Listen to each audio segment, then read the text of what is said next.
Hello friends, welcome to Sarvodaya research academy. Friends, आज मैं आपके साथ इंडियन पॉलिटी के 20 मोस्ट इम्पोर्टेंट एमसीक्यू करवाने वाला हूँ, जो कि अक्सर किसी भी एग्जामिनेशन में पूछ लिए जाते हैं। तो फ्रेंड्स, चलिए विदाउट एनी डिले हम आज का ये सेशन स्टार्ट करते हैं। तो हमारा फर्स्ट क्वेश्चन है, what is the minimum is required for the Rajya Sabha election. यानी कि राज्यसभा के चुनाव के लिए मिनिमम एज क्या होनी चाहिए। तो it's right answer is 30 years. और अगर लोकसभा का बात करें तो उसका राइट आंसर हो जाएगा हमारा 25 ईयर्स। अगर स्थानीय स्वशासन की बात करें जैसे नगर पालिका और पंचायती राज, तो उसके लिए मिनिमम एज हो जाएगा 21 ईयर्स। इसी प्रकार प्रेसिडेंट, वाइस प्रेसिडेंट और सीजेआई, गवर्नर, इन सब का मिनिमम एज पूछा जाए तो इसका राइट आंसर हो जाएगा हमारा 35 ईयर्स। आई होप आपको ये क्वेश्चन क्लियर हुआ होगा। तो चलिए नेक्स्ट क्वेश्चन की ओर आगे बढ़ते हैं। हमारा सेकंड क्वेश्चन है, Indian citizenship can be and if a person. भारतीय नागरिकता खत्म हो सकती है जब कोई व्यक्ति खुद से अपने सिटीजनशिप को लीव करे या त्यागे। सेकंड है, accept citizenship of other countries. किसी दूसरे कंट्री के सिटीजनशिप को एक्सेप्ट करें तो हमारा इंडियन सिटीजनशिप ऑटोमेटिक ही रिमूव हो जाएगा। थर्ड है, on snatching citizenship by the government, कि सरकार के द्वारा अगर सिटीजनशिप को हटाया जाता है तो भी हमारा सिटीजनशिप ख़त्म हो जाएगा। तो इस प्रकार हमारा राइट आंसर होगा ऑप्शन नंबर डी। तो चलिए नेक्स्ट क्वेश्चन की ओर आगे बढ़ते हैं। हमारा नेक्स्ट क्वेश्चन है, under which the constitutional amendment right to property was taken away from the fundamental rights.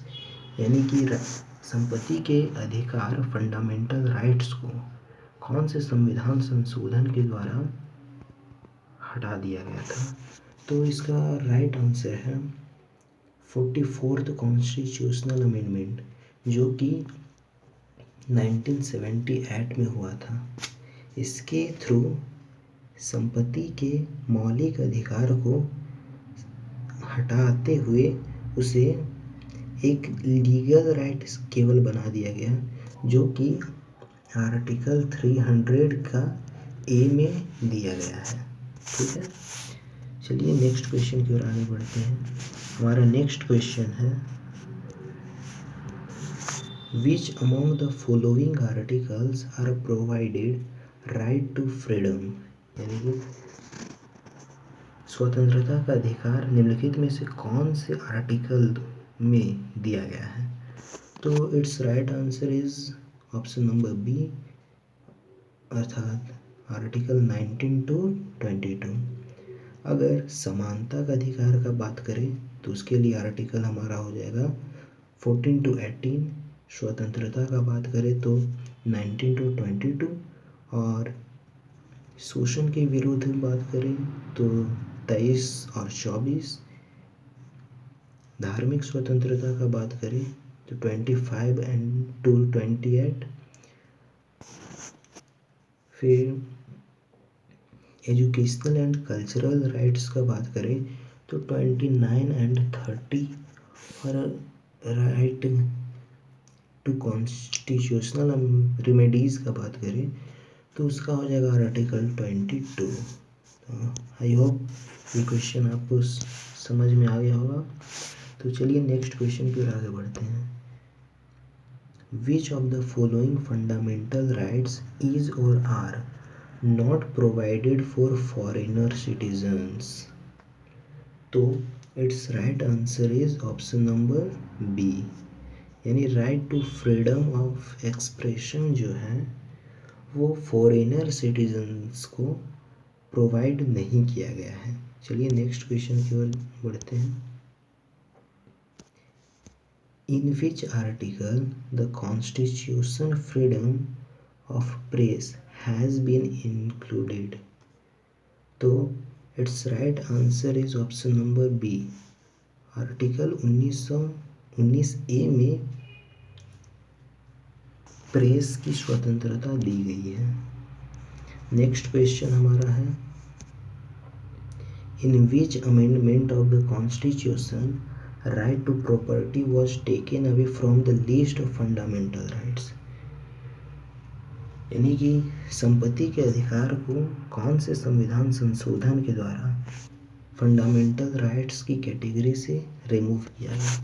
तो it's right answer is 44th constitutional amendment, जो कि 1978 में हुआ था, और जिसे रिमूव करके संविधान के अनुच्छेद 300A में एक लीगल राइट केवल बना के रखा गया है। हमारा नेक्स्ट क्वेश्चन है, under which article makes the right to education for children of the age group of 16 to 14 years of fundamental rights? तो it's right answer is article 21A। Okay guys, तो हमारा नेक्स्ट आंसर है, question है, which of the following articles can not be suspended during the emergency?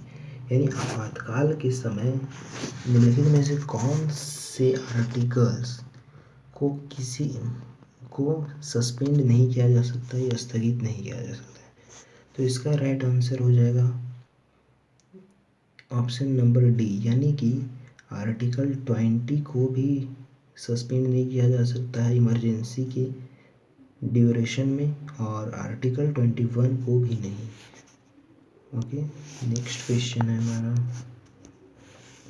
In which constitutional amendment right to education for children of the age group of 16 to 14 years has been made a fundamental rights? तो इसका right answer हो जाएगा 86th constitutional amendment 2002। हमारा next question है, which among the following articles directs the states government to organise the panchayats? तो it's right answer is article 40 means option number B.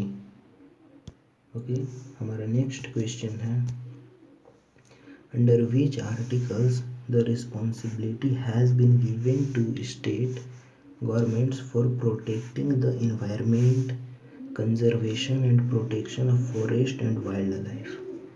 तो इसका प्रावधान हमारे आर्टिकल के 48 ए में दिया गया है, यानी हमारा ऑप्शन नंबर बी बिल्कुल करेक्ट आंसर हो जाएगा।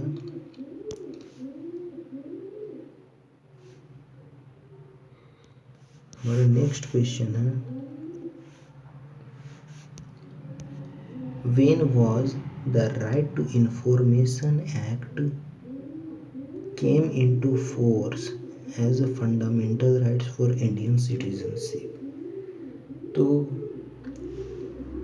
यानी कि बोल रहा है कि राइट टू इंफॉर्मेशन यानी आरटीआई का जो हमारा अधिकार है, मौलिक अधिकार, उसको कब लागू किया गया या कब वह चालू हुआ? तो इसका सही आंसर हो जाएगा ऑप्शन नंबर बी, यानी कि 2005 में। हमारा नेक्स्ट क्वेश्चन है, under which constitutional amendment the fundamental duties for Indian citizens has been added in the constitution? यानी कि संविधान में फंडामेंटल ड्यूटीज का प्रावधान जो है कौन से संविधान संशोधन के जरिए जोड़ा गया? तो इसका राइट आंसर हो जाएगा 42nd कॉन्स्टिट्यूशनल अमेंडमेंट। इसको यानी कि फंडामेंटल ड्यूटीज़ को जो है संविधान में 42वें संविधान संशोधन के द्वारा जोड़ा गया, जिसे कॉन्स्टिट्यूशन के पार्ट 4 का ए में और अनुच्छेद 51 ए में रखा गया है। ठीक है, हमारा नेक्स्ट क्वेश्चन है, how many fundamental duties have been given for Indians in article 51A, यानी कि संविधान के अनुच्छेद 51A में कितने प्रकार के फंडामेंटल ड्यूटीज़ यानी मौलिक कर्तव्य का प्रावधान किया गया है। तो it's right answer is option number C 11। तो फ्रेंड्स आज के लिए बस इतना ही, मिलते हैं नेक्स्ट वीडियो में। अगर ये वीडियो आपको पसंद आया हो तो प्लीज़ इसे लाइक कीजिए, शेयर कीजिए और सब्सक्राइब कीजिए, ताकि इसी तरह के अन्य वीडियोज़ आप तक लगातार पहुंचता रहें। ओके गाइस, तो मिलते हैं नेक्स्ट वीडियो में, तब तक के लिए थैंक यू।